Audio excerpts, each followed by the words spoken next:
Hello guys, welcome to the channel. आज हम करने वाले हैं BA BG 171 के दिसंबर 24 के क्वेश्चन पेपर। तो इसमें 8 क्वेश्चन है और हम सारे क्वेश्चन डिस्कस कर लेते हैं। तो फर्स्ट क्वेश्चन है explain Ambedkar ideas on Indian citizenship. तो मैं ऐसे सारे प्रीवियस ईयर के क्वेश्चन कर पाऊँगी, तो आप सब्सक्राइब जरूर कीजिएगा और वीडियो पसंद आए तो लाइक भी कीजिएगा। तो फर्स्ट क्वेश्चन पे चलते हैं। अंबेडकर जी जो कि हमारे कॉन्स्टिट्यूशन लिखे थे और इसमें सिटीजनशिप के बारे में क्या बोला था, मतलब कि जो भी बॉर्न होगा, मतलब जिसका बर्थ होगा इंडिया पे, उसके पास इंडियन सिटीजनशिप रहेगा। और जब कॉन्स्टिट्यूशन वगैरह बना था तब हम ब्रिटिश रूल से नए नए फ्रीडम पाए थे, इंडिपेंडेंट हुए थे, तो तब इंडिया पाकिस्तान का डिवीज़न भी हुआ था। तो जो भी पाकिस्तान से माइग्रेट होके हमारे इंडिया पे आएंगे वो भी इंडियन सिटीजनशिप होंगे। और इन्होंने क्या बोला था, मतलब अम्बेडकर जी सिटीजनशिप के कॉन्सेप्ट के बारे में ज़्यादा किस चीज़ पे फोकस किया था, जैसे कि एसोसिएटेड लाइफ, मतलब एसोसिएटेड लाइफ पे क्या जाएगा कि सिटीजनशिप एक दूसरे के, मतलब पीपल लोग जो होंगे वो एक दूसरे पे इंटरेक्शन करेंगे, इंडिविजुअल या ग्रुप्स वगैरह पे शेयर करेंगे अपने इंटरेस्ट। पीपल लोगों के बीच में एक कोऑपरेशन होना चाहिए कि वो उसके मदद के लिए वो आगे आ सके और उसकी मदद के लिए वो आगे आ सके।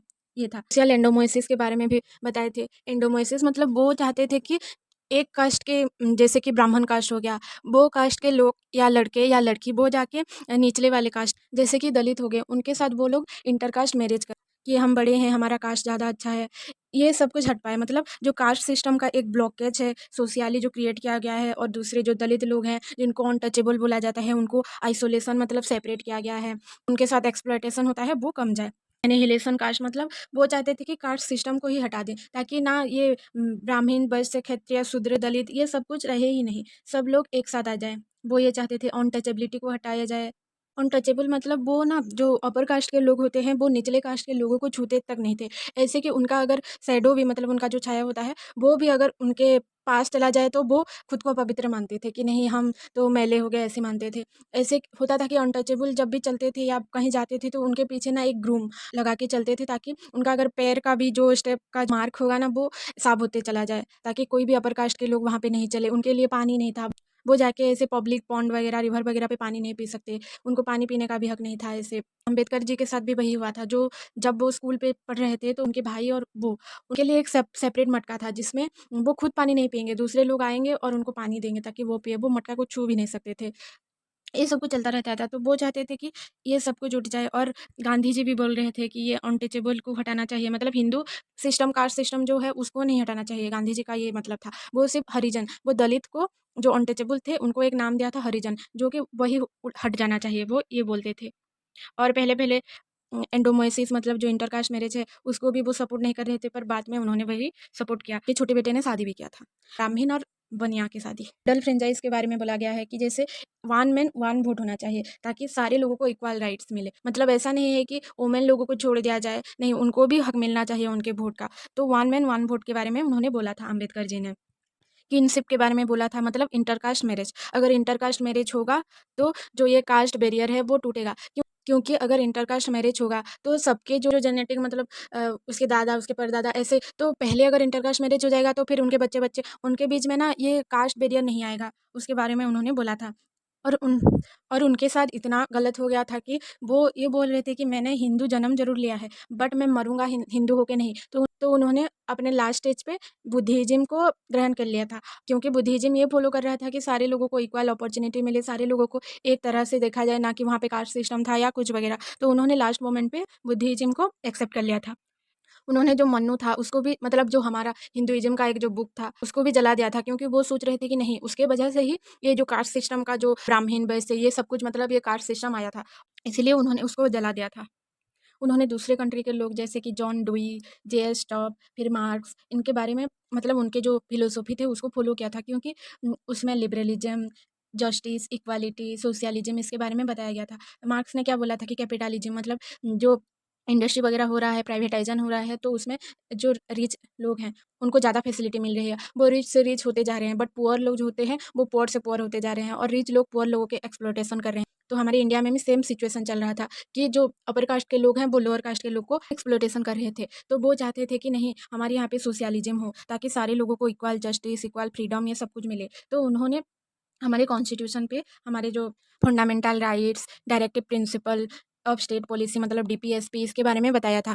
फंडामेंटल राइट पे क्या होगा कि हमें सारे लोगों को इक्वल अपॉर्चुनिटी मिले, फ्रीडम मिले, प्रोटेक्शन मिले, जो एक्सप्लॉयटेशन हो रहा है उसको रोका जाए। फ्रीडम पे क्या होगा कि हमें फ्रीडम ऑफ स्पीच मिले, मतलब हम बोल सकें, हम हमारे पास बोलने का अधिकार हो। फ्रीडम ऑफ एक्सप्रेशन मतलब हम एक्सप्रेस कर पाए, हमें लिबर्टी मिले, और बहुत कुछ के बारे में उसमें बताया गया है फंडामेंटल राइट्स पे। और डीपीएसपी पे क्या होगा कि हमारे हमारे इंडिया को कैसे सोशली इकोनॉमिकली वेलफेयर किया जाए, कैसे उसको एक वेलफेयर स्टेट पे कन्वर्ट किया जाए, मतलब हम लोगों के बीच में कैसे फ्रेटर्निटी होगी, मतलब ब्रदरहुड होगा, हम कैसे एक दूसरे के हेल्प कर सके, किसी के दूसरे के मतलब हमारे पास जो फ्रीडम ऑफ वर्शिप था उसके वजह से हम दूसरे रिलीजन या दूसरे गॉड को या दूसरे लोग को कुछ ना बोले, ये सब कुछ था। इकोनॉमिक वेलफेयर पे किया जाएगा कि कंट्री हमारे सीएम पीएम लोग जो लोग हैं वो हमें हमारा बेसिक सर्विस जैसे हेल्थ केयर हो गया, वाटर हो गया, सैनिटेशन हो गया, ये सब कुछ हमें प्रोवाइड करे, इसके बारे में उन्होंने हमारे कंट्री पे सिटीजनशिप जो होता है, जो भी राइट्स मिलता है पॉलिटिकली सिविल जो राइट्स मिलता है, उसमें सिटीजनशिप जो इंडिया पे बॉर्न होंगे उनके पास सारे राइट होते हैं पॉलिटिकल सिविल, बट एलियंस जो कि बाहर के कंट्री पे आते हैं उनके पास पॉलिटिकल और सिविल राइट नहीं होता और दूसरे सारे राइट होते हैं। तो ये था पहला क्वेश्चन। सेकंड क्वेश्चन पे चलते हैं। सेकंड क्वेश्चन है examine the views of Ambedkar on Manusmriti, मतलब जो कि एंशियंट इंडिया थे उनको वो लॉ गिवर था, मतलब उसमें कास्ट सिस्टम के बारे में बताया गया था। जैसे कि फर्स्ट आएंगे ब्राह्मण्स, फिर आएंगे क्षत्रिय, फिर आएंगे वैश्य, फिर आएंगे शूद्र। ब्राह्मण लोग क्या होंगे कि वो पूजा करेंगे, उनके पास जो अपर कास्ट होंगे तो उनके पास सारा जो फैसिलिटी होगा वो एंजॉय करेंगे। फिर आएंगे क्षत्रिय जो कि वॉर वगैरह पे जाकर लड़ेंगे। फिर आएंगे वैश्य जो छोटे मोटे ऐसे काम करेंगे। फिर आएंगे शूद्र, वो तो निचले वर्ग के लोग होते हैं। और इन सबको छोड़ के और भी एक वर्ग होता था जो कि होते हैं अनटचेबल दलित, जिनको पूरे एक्सप्लॉयटेशन किया जाता था। और उन्होंने मन्नू को क्रिटिक किया था क्योंकि ये प्रमोट कर रहा है, एक लॉ बुक होके भी प्रमोट कर रहा है इनइक्वालिटी, वुमेन को लेके, लोअर कास्ट को लेके वो इनइक्वालिटी क्रिएट कर रहा है। मतलब जो ब्राह्मण लोग होंगे, क्षत्रिय लोग होंगे, वो सब सारे प्रिविलेज वो ही एंजॉय करे, और जो शूद्रा लोग होंगे उनके पास बहुत ज़्यादा पनिशमेंट, हार्श पनिशमेंट वो लोग फेस करेंगे। और दलित लोग होंगे जो वो तो एंटायरली मतलब एक्सप्लॉयटेशन उनको छोड़ ही दिया जाए कि वो मरे जिए, हमारा कुछ नहीं जाता।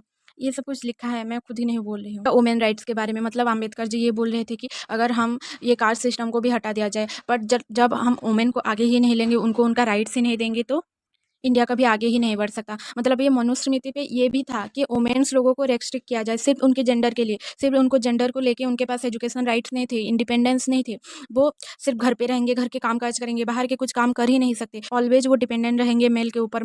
पेट्रियार्किक सोसाइटी क्रिएट हो गया था कि नहीं, सिर्फ मेन को ही प्रायोरिटी दिया जाए और वुमेन लोगों को छोड़ दिया जाए। उनके खुद के पास इंडिविजुअल राइट्स नहीं थे कि वो खुद अगर उनके साथ गलत हुआ तो अपने खुद के मैरिज से वो डाइवोर्स नहीं ले सकते, अपने खुद के जो प्रेगनेंसी वगैरह होंगे तो मैटरनिटी लीव वगैरह नहीं ले सकते, अपने खुद के प्रॉपर्टी उनके पास नहीं होता था, वोटिंग राइट नहीं होता था। तो अम्बेडकर जी ने इन सब बारे में बोला था कि नहीं, वुमेन को भी राइट्स मिलना चाहिए। उन्होंने ना एक दिवस रखा, मतलब मनुस्मृति दहन, जो किए थे December 25 को 1927 पे, और उन्होंने उसी दिन मनुस्मृति को जला दिया था, और उसी दिन का नाम रखा था मनुस्मृति दहन दिवस और स्त्री मुक्ति दिवस, मतलब वुमेन लोगों को कैसे फ्रीडम दिया जाए, वुमेन लिबरेशन डे उन्होंने उसको रखा था। उसको जलाने के बाद क्या हुआ, क्या इन्फ्लुएंस हुआ कि नहीं, कि सोशल जस्टिस मिलेगा, लोगों को इक्वालिटी मिलेगा, वुमेन्स को खुद का राइट्स मिलेगा, जो चैलेंजेस वगैरह आ रहे हैं दलित लोगों के लिए, वुमेन लोगों के लिए, वो थोड़ा कम जाएगा, कास्ट सिस्टम उठ ही जाएगा, जो कॉन्स्टिट्यूशनल मोरालिटी है, इक्वालिटी, सोशल जस्टिस, ये सब कुछ आगे आए, इसीलिए उन्होंने उसको दहन किया था।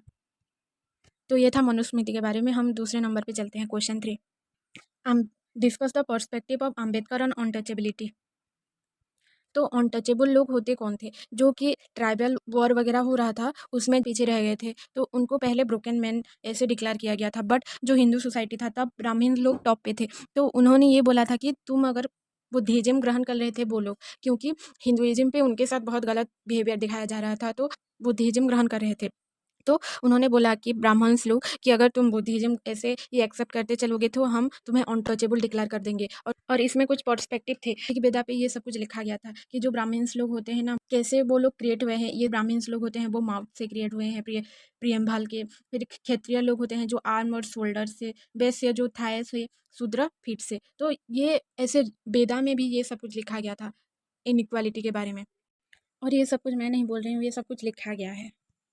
और ऐसा होता था कि जो अनटचेबल लोग होते हैं उनको ना मेन स्ट्रीम सोसाइटी के साथ इंक्लूड ही नहीं किया जाता था। उनको जो टेम्पल्स वगैरह थे उनको उसमें जाने नहीं दिया जाता था, उनको स्कूल वगैरह पे जाने नहीं दिया जाता था, उनको पब्लिक फैसिलिटी वगैरह कुछ भी नहीं दिया जाता था। ब्राह्मण लोग जो होते थे वो अनटचेबल को बहुत नीचे मानते थे और उनको सेपरेट करना चाहते थे, क्योंकि वो काऊ के जो मांस होते थे मतलब बीफ, उसको वो लोग खाते थे, इसीलिए उन्होंने उनको सेपरेट किया था। और ब्राह्मण लोग जो थे वो काऊ को पूजते थे।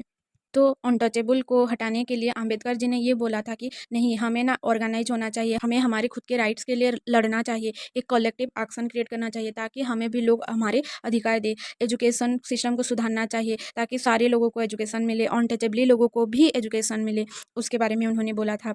और कॉन्स्टिट्यूशन जो लिखा था अम्बेडकर जी ने, उसमें उन्होंने अनटचेबली लोगों के लिए प्रमोट किया था सोशल राइट्स, इक्वालिटी, जस्टिस, और ये कास्ट सिस्टम को हटा दिया जाए, अनहिलेशन ऑफ कास्ट किया जाए, उनके लिए सेपरेट इलेक्टोरेट किया जाए। ये सारे बारे में अम्बेडकर जी ने बोला था। बट ये चेंज हुआ था ज़रूर, बट जो अनटचेबिलिटी आगे अभी भी गए हैं, जो रिजर्वेशन मिला है, ये सब कुछ अम्बेडकर जी के लिए ही हुआ था।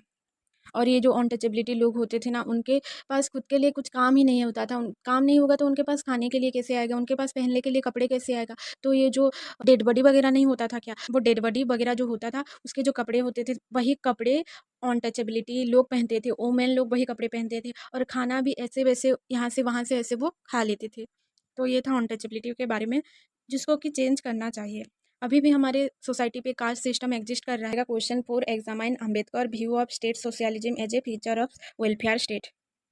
तो first of all, state socialism होता क्या है? स्टेट सोशलिज्म ये है कि जो इकोनॉमिक्स इनइक्वालिटी है, जो सोशल वेलफेयर हो रहा था, उसको कैसे हम एड्रेस करें, को हटाए, और कैसे इकोनॉमिक डेवलपमेंट करें। जो वनरेबल, डिसएडवांटेज मतलब दलित लोग, अनटचेबिलिटी लोग, वुमेन लोग, पुअर लोग जो हैं, उनको कैसे हम आगे बढ़ाएं। और अम्बेडकर जी का क्या व्यू था इसमें स्टेट सोशलिज्म पे? तो ये उन्हें पता था कि नहीं, हमारा इंडिया पुअर कंट्री है। जब ब्रिटिश रूल करके गया था हमारे इंडिया पे, तब इकोनॉमिक ग्रोथ बहुत नीचे चला गया था। इंडिया के ज़्यादातर लोग एग्रीकल्चर पे ही डिपेंडेंट रहते थे। तो वो चाहते थे कि नहीं, हम कैसे एग्रीकल्चर सेक्टर पे आगे जाएँ, मतलब खेती बाड़ी पे हम कैसे आगे जाएँ। जो जमींदारी प्रथा थी कि नहीं, किसी एक कास्ट का जो लोग हैं उनके पास सारे लैंड का ओनरशिप होगा, खेती वगैरह है उनके पास, वो रहेगा, और वो उसमें दूसरे लोगों को काम करवाएंगे, उनको लेबर चार्ज करवाएंगे, उनसे कर वसूल करेंगे। तो वो चाहते थे कि नहीं, ये हटना चाहिए, और जिसके पास भी ज़्यादा ज़मीन है और दूसरे लोगों के पास ज़मीन ही नहीं है, सारे लोगों को इक्वल डिस्ट्रीब्यूट करना चाहिए, और एक साथ ही उनको खेती वगैरह करना चाहिए, एक साथ ही उसको बेचने के लिए जाना चाहिए, ताकि एक कोऑपरेटिव वर्क हो, कलेक्टिव एक्शन हो। तो सारे लोगों के बीच में एक इक्वालिटी आएगा, एक ब्रदरहुड आएगा, जो एक्सप्लॉयटेशन होगा वो कमेगा, और इकोनॉमिक ग्रोथ भी होगा। ये सब कुछ उन्होंने बोला था। और जो इंडस्ट्राइजेशन मतलब प्राइवेटाइजेशन वगैरह है, उसको भी इंडिया पे आना चाहिए, और स्टेट को भी इसमें इन्वॉल्व करना चाहिए कि इंडस्ट्राइजेशन होगा, बट स्टेट का भी इन्वॉल्वमेंट रहेगा ताकि कोई भी इनजस्टिस ना हो। और स्टेट जो वेलफेयर काम वगैरह हो गया, जो बेसिक सर्विस वगैरह हो गया, हेल्थ केयर, एजुकेशन, रोड वगैरह हो गया, कैसे वो बिल्ड करे, लोगों को कैसे सब कुछ फैसिलिटी प्रोवाइड करे, इसके बारे में भी उन्होंने बोला था अम्बेडकर जी ने।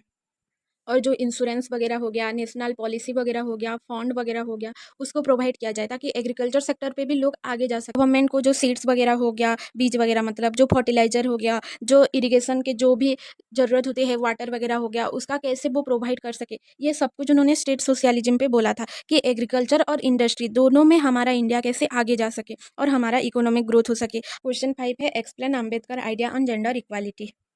अम्बेडकर जी जो थे वो ये सोचते थे कि नहीं, कास्ट सिस्टम और जेंडर इक्वालिटी ये दोनों ना इंटरकनेक्टेड है, क्योंकि जो कास्ट सिस्टम पे जैसे दलित लोगों के साथ अनटचेबल, शूद्र, उनके साथ जैसे गलत हो रहा है ना, जेंडर को लेके वुमेन के साथ वही गलत हो रहा है, उनके साथ वही एक्सप्लॉयटेशन हो रहा है। तो उन्होंने ये कास्ट सिस्टम और जेंडर इनइक्वालिटी को कनेक्ट किया था, और वो चाहते थे कि रूटेड लेवल पे, वो जो नीचे के लेवल से ही कास्ट सिस्टम को हटा दिया जाए और वुमेन लोगों को आगे ला सके। इंडिया के लॉ गिवर बुक वगैरह होते हैं, जो कि मनु था उस टाइम पे, तो मनुस्मृति पे ये लिखा था कि नहीं, वुमेन लोगों को कैसे नीचे दबाया जाए, कैसे उनको ऑपरेट किया जाए, उनके पास खुद का राइट्स कुछ भी नहीं होता था, वो ऑलवेज डिपेंडेंट रहते थे मैन वगैरह पे, घर के काम करना, बाहर नहीं निकलना खुद। और मतलब ये एक पेट्रियार्कल सोसाइटी को ही वैल्यू देता था। पेट्रियार्की सोसाइटी मतलब ये कि इस मैन को ही प्रायोरिटी दिया जाए, मतलब जेंडर जब बर्थ ही हो जाएगा, मतलब एक घर पे अगर एक लड़का हुआ और एक लड़की हुआ, तो पहले से ही ये डिसाइड किया जाएगा कि नहीं, लड़की है तो ये घर का काम करेगी, लड़की है तो सिर्फ ये डॉल के साथ खेलेगी, और लड़का है तो ये कार के साथ खेलेगा, और उसको बाहर के सारे काम करने के लिए बोला जाएगा, उसको जैसे पावरफुल काम होते हैं उसको वो दिया जाएगा, पावरफुल पोजीशन दिया जाएगा। बट जो वुमेन लोग होंगे उनको सिर्फ घर का काम दिया जाएगा।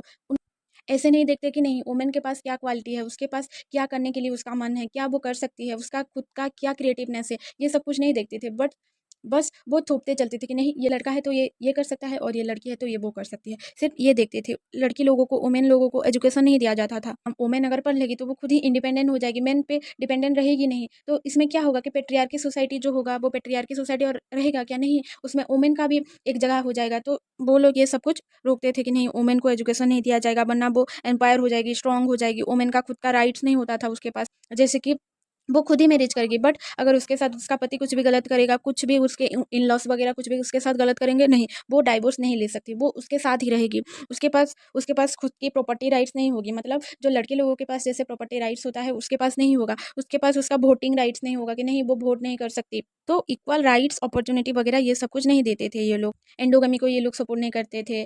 फॉर एग्जाम्पल अगर एक वुमेन का, उसका पति का डेथ हो गया तो उसको भी उसके पति के साथ जलना होगा, जो सती प्रथा वगैरह चल रहा था। ऐसे जब सती प्रथा उठ गया तब ये होता था कि नहीं वो अगर उसका पति डेथ हो गया उसके पति का, तो वो आगे और किसी के साथ दूसरे शादी नहीं कर सकती, क्योंकि इसमें एंडोगमी हो सकता है। वो दूसरे कास्ट के लोगों के साथ शादी कर दी तो क्या होगा कि जो अपर कास्ट के लोग हैं, ब्राह्मण्स लोग हैं, क्षत्रिय लोग हैं, तो उनका का जो रूल रेगुलेशन, जो मनुस्मृति है वो तो बिगड़ जाएगा ना। तो ये लोग ये सपोर्ट नहीं करते थे। बट अम्बेडकर जी ये सब कुछ चाहते थे कि नहीं उसको प्रॉपर्टी राइट्स मिलनी चाहिए, उसको डाइवोर्स राइट मिलनी चाहिए, उसको खुद की एजुकेशन के लिए पढ़ना चाहिए, ये सब कुछ उन्होंने बोला था।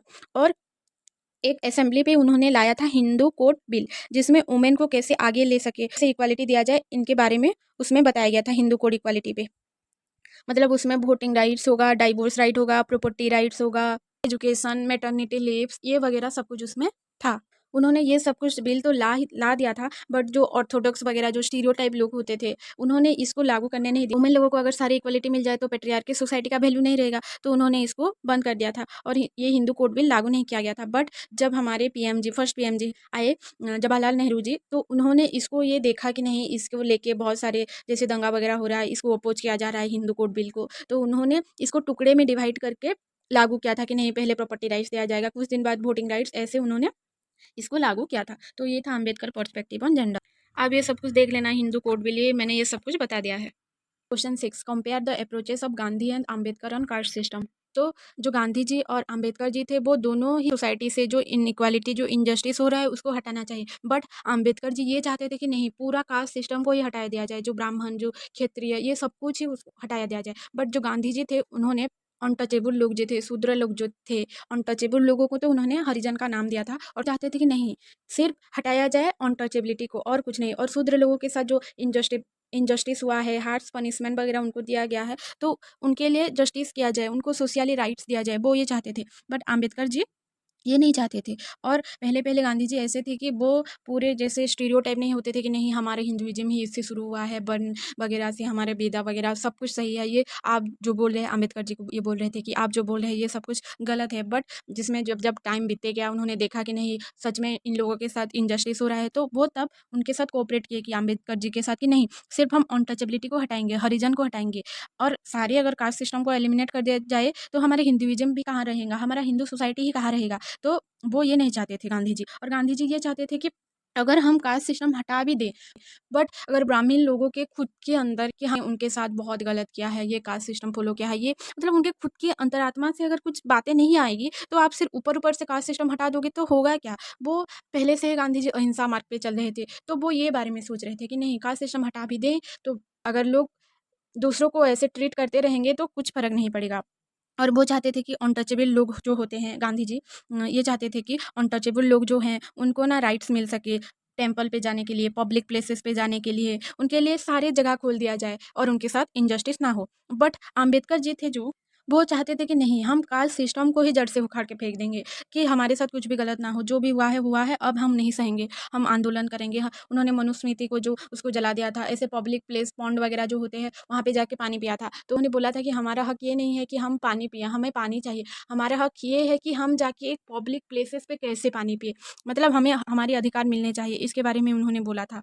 वो चाहते थे कि नहीं सेपरेट इलेक्टोरेट हो ताकि जो दलित लोग हैं वो आगे आ सके। बट गांधी जी जो थे वो नहीं चाहते थे कि नहीं सेपरेट इलेक्टोरेट हो। अगर सेपरेट इलेक्टोरेट होगा तो क्या होगा कि हिंदू सोसाइटी डिवीजन हो जाएगा, और गांधी जी ये नहीं चाहते थे कि हम कुछ भी डिवीजन हो। वैसे भी तब हमारे इंडिया पे ब्रिटिश रूल चल रहा था, तो ब्रिटिश वगैरह चाहेंगे ही कि हम कैसे सेपरेट हो जाएँ, तब ताकि उनका पावर हमारे ऊपर ज़्यादा रह सके, वो ज़्यादा देर तक हमारे ऊपर रूल कर सके, वो चाहते थे। ब्रिटिश और इंडिया के साथ एक असेंबली हुआ था, तब ना उन्होंने दलित समाज के लिए सेपरेट इलेक्टोरेट, जो मुस्लिम वगैरह होते हैं, सिख वगैरह होते हैं, उनके लिए एक सेपरेट इलेक्टोरेट ब्रिटिश गवर्नमेंट ने लागू कर दिया कि नहीं, उन लोगों के लिए सेपरेट इलेक्टोरेट होगा। जो गांधी जी कहा था कि नहीं, दलित के लिए ऐसे सेपरेट इलेक्टोरेट नहीं हो सकते, अगर ऐसा होगा तो हिंदुइज्म ही हट जाएगा, मिट जाएगा। तो उन्होंने फास्ट रखा, मतलब आंदोलन किए कि नहीं, मैं कुछ खाऊंगा नहीं, पीऊंगा नहीं, ऐसे ही मरूंगा, बट हमारे यहाँ पे सेपरेट इलेक्टोरेट करने नहीं दूंगा।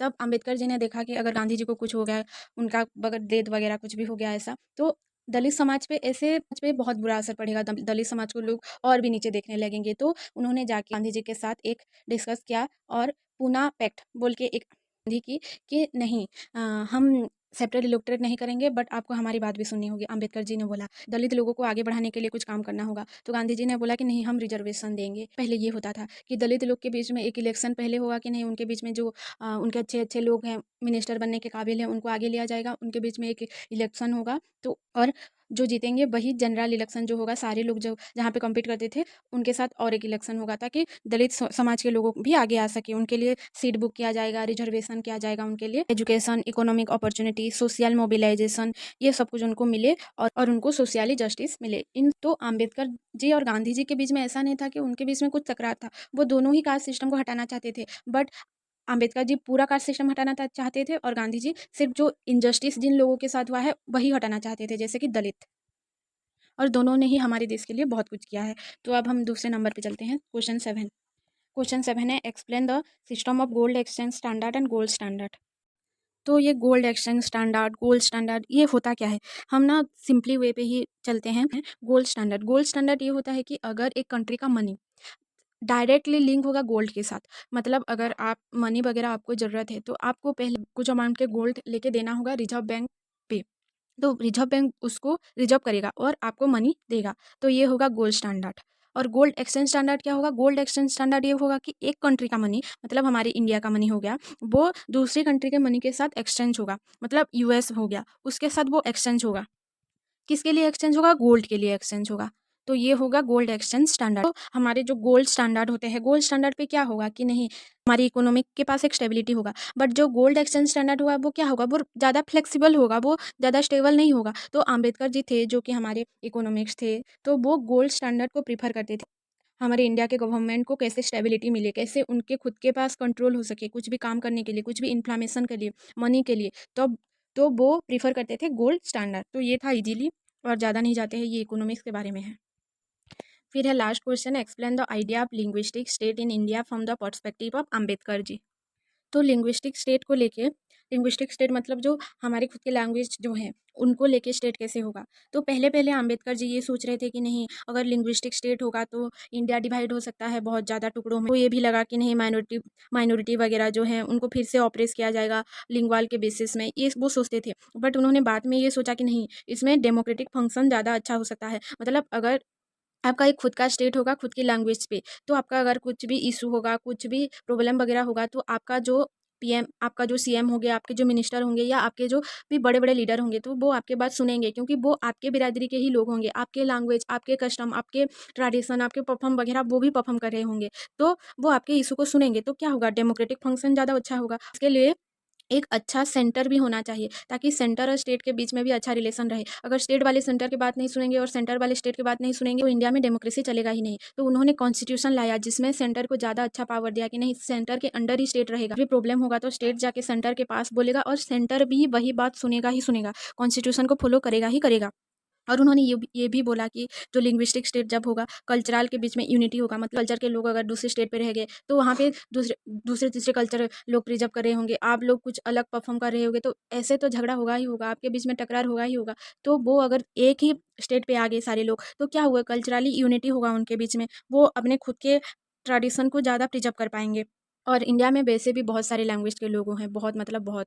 दूसरे कंट्री के जो फिलोसॉफी वगैरह हैं उन्होंने बोला था कि नहीं, जहाँ पे मल्टीकल्चरल, मल्टीलिंगुअल जो स्टेट वगैरह होते हैं, कंट्री होते हैं, वहाँ पे डेमोक्रेसी चल ही नहीं सकता। बट हमारे इंडिया ने दिखा दिया कि नहीं, ऐसा नहीं हो सकता। हमारे कॉन्स्टिट्यूशन पे भी इनके बारे में लिखा गया है कि नहीं, हमारे यहाँ पे मतलब जितने भी लोग हैं, वो भी जो भी कास्ट के हो, जो भी वर्शिप वगैरह करे, जो भी माइनॉरिटी मेजोरिटी जो भी है, मतलब मुस्लिम, सिख, हिंदू, क्रिश्चियन जो भी हैं, वो सब कुछ प्रिजर्व कर सकते हैं और वो सब कुछ अपना अपना रिलीजन को फॉलो कर सकते हैं। और इंडिया में वैसे भी छोटे-छोटे बहुत सारे लैंग्वेज है, बहुत सारे ट्रेडिशनल वाले लोग हैं। तो अगर एक छोटा-छोटा स्टेट होगा, तो इसमें क्या होगा कि नहीं, जो डोमिनेंट है एक लैंग्वेज, वो आगे जाएगा। और अगर छोटा स्टेट होगा तो माइनॉरिटी वगैरह जो होंगे वहाँ पे, तो माइनॉरिटी को भी अपना खुद का राइट्स मिल सकता है। का माइनॉरिटी के लिए खुद का वोटिंग सिस्टम हो सकता है। तो उन्होंने देखा कि ये लिंग्विस्टिक स्टेट अगर किया जाए, तो दलित लोगों का, जो माइनॉरिटी वुमेन लोगों का, डिसएडवांटेज सेक्शन वगैरह, वो आगे जा सकते हैं। तो उन्होंने इसको फॉलो किया, लिंग्विस्टिक स्टेट को। तो यहाँ पे हमारा क्वेश्चन खत्म हो गया। हमने 8 क्वेश्चन कर दिए और ये सीरीज़ मैं कंटिन्यू करूँगी, मतलब इसके बाद जून 24 के क्वेश्चन, 23 ये सब कुछ करवाऊँगी। तो आप सब्सक्राइब ज़रूर कीजिएगा और वीडियो अच्छा लगा तो लाइक भी कीजिएगा। और कल ही मैं अपलोड कर दूँगी जून 24 के क्वेश्चन पेपर। बेल आइकन ज़रूर आप ऑन कीजिएगा ताकि आपके पास नोटिफिकेशन जा सके। Thank you for watching. Have a good day.